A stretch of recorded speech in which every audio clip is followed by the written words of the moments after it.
So I genuinely believe this might well and truly be the biggest 2025 AFL trade update video that I have done so far, because I don't know why and how this has happened, but in the last couple of days, there has just been an insane amount of news to do with some of the biggest name players in the AFL potentially exploring trades, meeting with other clubs, getting interest all over the place. Like, it is legitimately insane. And I just feel like I'm making this video really late at night. If I check my John Cena watch, because you get it, you can't see it.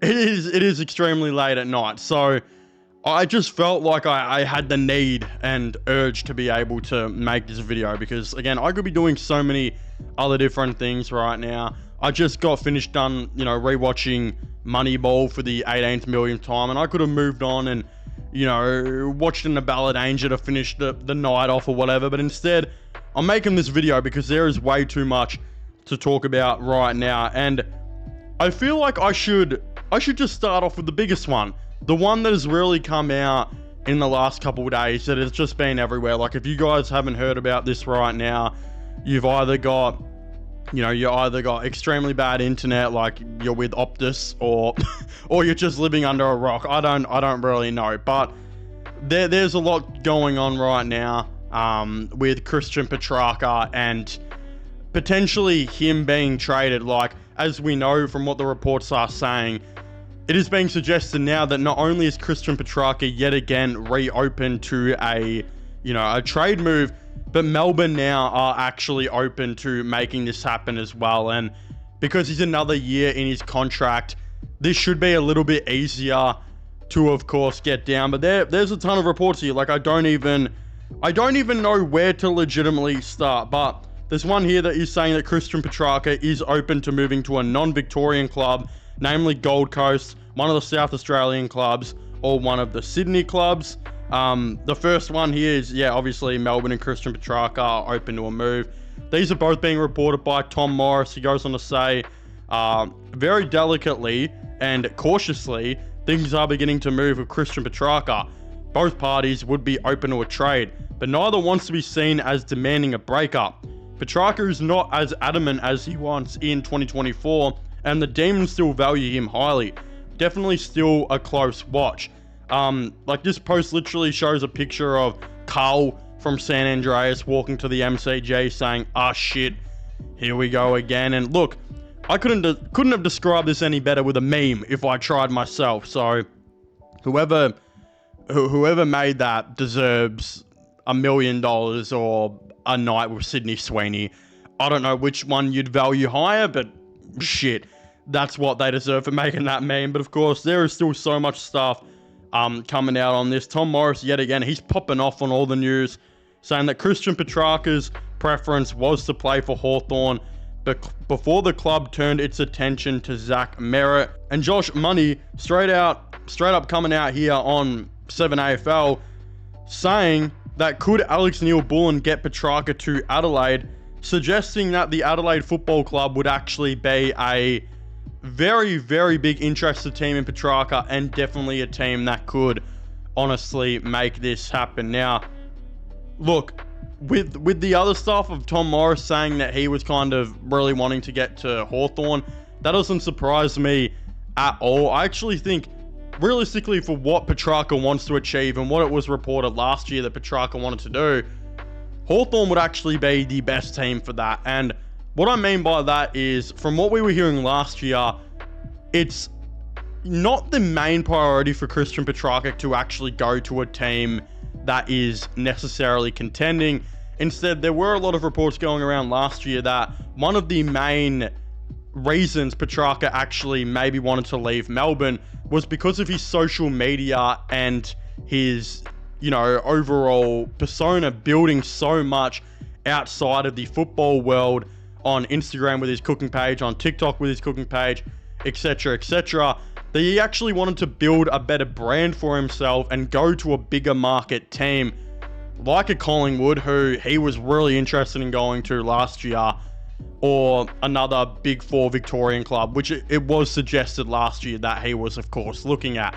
Again, it's no secret, Melbourne are a pretty small team, especially compared to, you know, the biggest teams in the AFL, like Richmond, like Collingwood. To a lesser extent now because they've been pretty trash the last couple of years, but still have a massive fan base, Essendon and Carlton, etc., etc. I think that was one of the big reasons. Another big reason was they mishandled his injury, and that wasn't that great.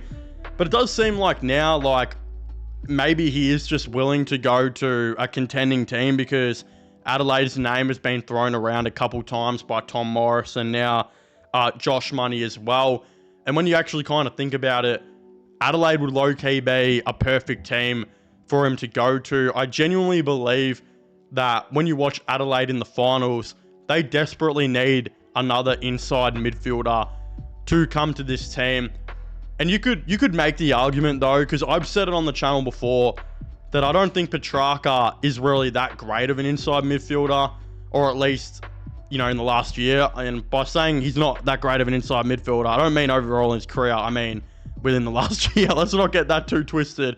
Obviously, he's one of the best we've seen in the last couple of years before that.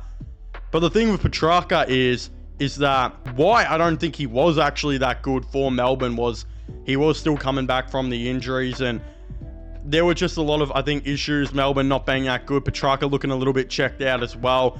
They played him a lot of forward towards the second half of the year, just because when he was going on the inside, there were games where he was just completely shit. But some of you guys have mentioned, with a fresh start, now he's got no injuries, and him most likely being fully committed to wherever he goes, he could yet again become an elite inside midfielder like he just was a couple years ago. So it does make you think, if Adelaide really need a pretty good inside midfielder to come in, he could definitely be the option. I don't think it will be Hawthorn anymore. They are obviously extremely interested in Zach Merrett and are going balls to the wall for him, which I've reported on the channel. There's still a couple other teams. I mean, I think Carlton may look at him. Collingwood will definitely look at him. He's just on so much money with a couple of years left to go that will be the issue. I think this deal would get done if Melbourne paid a fair bit of the contract, but they'd only do that if they actually got a decent amount back for him. So I feel like Adelaide low-key make the most amount of sense.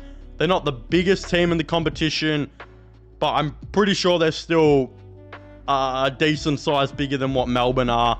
Maybe he can go grow his market in South Australia and his portfolio over there. I don't know. But yeah, that's going to be really interesting to see how that does unfold. A little bit of an update on the Lachie Neale situation. It is now being confirmed by one of the biggest reporters in the game that the West Coast Eagles have inquired with the Lions about Lachie Neale's availability on the trade market following rumours that he may consider a move back to WA. That is being reported by Mitch Cleary. It's like, yeah, I did speak about this a video or two ago, that the Eagles were coming for him, and those rumours have been officially confirmed. Now we know this is true. Apparently, the Eagles offered him about $1 million plus a season, which I believe he knocked back.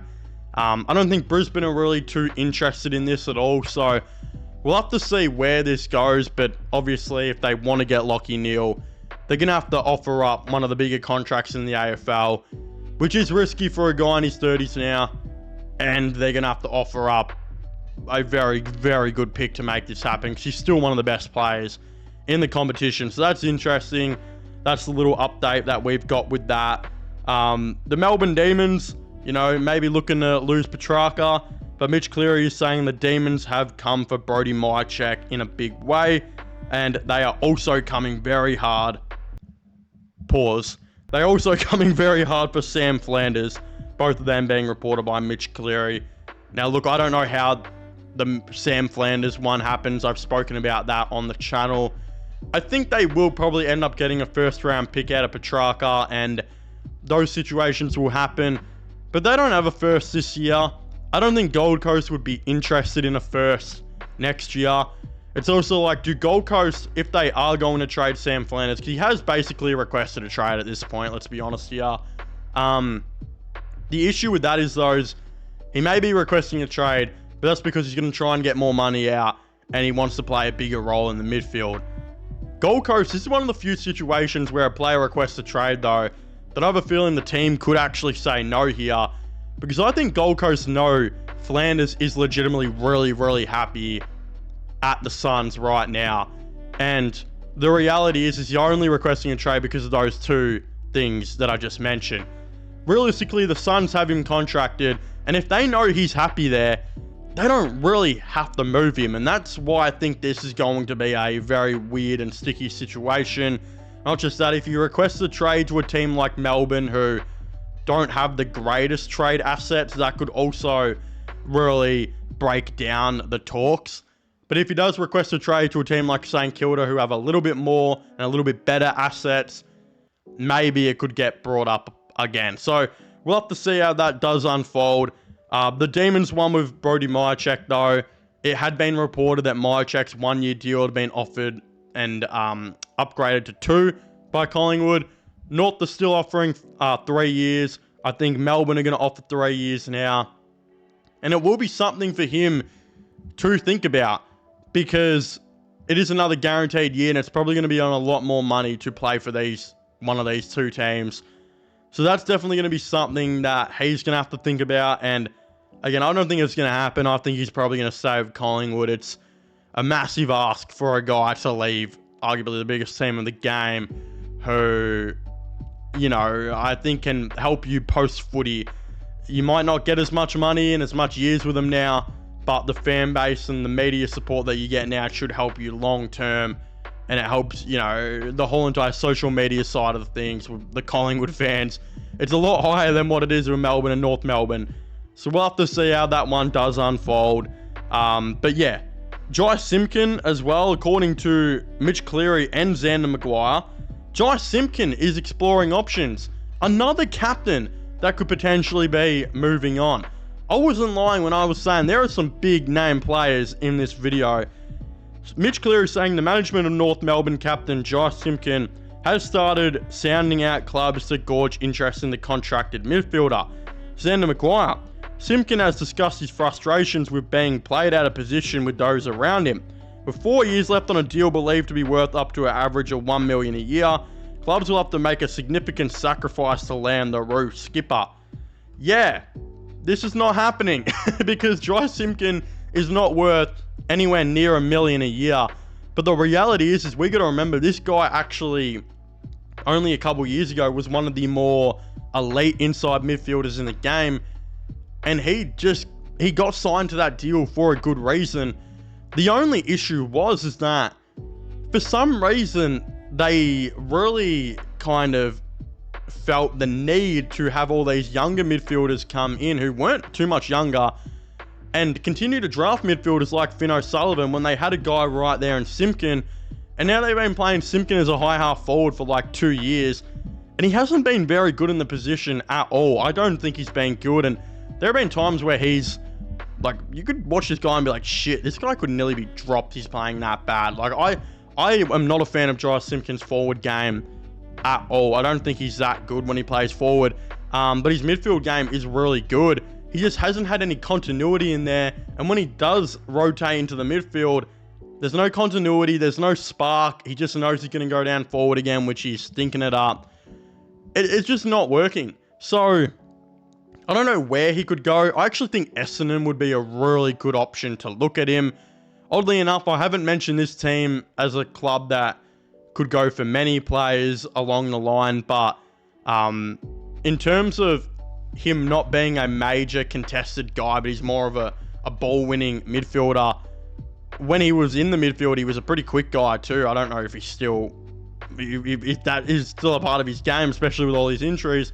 But low-key, Richmond needs something different in the midfield besides the big, tall, contested inside midfielders of Taranto, Hopper, Smiley coming in now. You know, Kane McCullough. It's very one-dimensional in there. They could maybe use something different, and some leadership would be really cool. I actually think Jai Simpkin would make a lot of sense for them. But I think Essendon make the most amount of sense. I think he'd be a really good option there. But I don't think any club's going to be taking on $1 million a year for a guy who looked like he was about to get dropped at one stage. So I don't think that's going to be happening at all. I just think North need to bite the bullet and realise some of their midfielders suck and try and get Simpkin back in there, because I don't know. It is a really weird situation in my opinion. A couple more here. Obviously, according to Sam McClure, there's actually some strong interest from Carlton in reporting on Gath from, of course, Hawthorn. That's an interesting one because Gath he's been kind of reserved to as the sub for, like, I think it was 5 times in 2025 at the time of making this video, probably 6 with the upcoming final. He's actually a really good halfback when he's on. He's played some forward in the last couple weeks. They're kind of moving him around everywhere, which he can do. I definitely don't think he'd be a cheap option because I believe he actually loves it at Hawthorn. He knows now that he'll be off his injuries. Next year, he'll make another run to be in the actual 23. While I think, you know, Hawthorn aren't going to want to lose talent. They're not going to want to lose good players. And yeah, I just don't know. Carlton don't have a first. I don't know what they're going to offer up to get Gath. If they offered up a second, Carlton would probably say, hey, that's a fair deal. But Hawthorn would just say, we don't need to get rid of him. He's happy here. We like the depth of him on the team. It's just I don't know. I don't see it happening, but I can very well see why Carlton are interested in him. You know, Sard's regressed a lot as a player. Doherty's not the halfback he used to be this year, and he's retired now. Zach Williams got moved up forward. They could use a new halfback, in my opinion. Gath would actually be a really, really good player to add to that. But maybe even Carlton are looking at him as a forward. They need some forward pressure, and he can do that as well. So that could be a very good utility that the Blues decide to bring in. But yeah, we'll definitely have to wait and see on that one. But Zach Merrett, yeah, it is being said by Caroline Wilson that the Adelaide Football Club have now joined the conversation for Zach Merrett. Adelaide spoke about him today at the unofficial chat about where they're going. They are not the club they thought they were 3 weeks ago. They need to bolster their midfield. They said to me that it would be wrong to say that we're actively pursuing this, but yes, we are in the conversation. Yeah, I mean, even though Zach Merrett is kind of hell-bent on getting to Hawthorn right now, I can see why Adelaide are really trying to jump into the conversation here. I just think it would take a lot to get him to not go to Hawthorn. One of the biggest clubs in the game right now are in a prelim and could really use exactly him. I can't see how this is not going to process. Plus, he gets to stay in Victoria. But Adelaide, they need him. But it's like, yeah, they just flunked out in finals. He'd have to move to South Australia. I mean, I don't know. I also think Hawthorn have a little bit more to offer up right now as well. They got some players they might want to trade, and Carlton's first round pick and their future first. I think they've got a lot to offer up the Bombers right now, and I can't see this really happening. But it is a nice insight that other clubs are actually still looking at Merrett now, that they know there is a trade option on the table for him. So that's going to be interesting to see how that does, of course, all unfold and more. Yeah, again, I'd very much like to hear all of your thoughts and opinions on this all in the comment section down below. What do you guys think about all the latest 2025 AFL trade news? Subscribe to my gaming/movie channel, which will be linked down below. Go and give my Instagram a follow as well, which will be linked down below if you haven't already. But yeah, make sure to leave a like on this video. Let me know you enjoy it. Subscribe to the channel for all the latest sports content, news. Comment what you think down below. And I guess I'll be seeing you guys next time. Goodbye.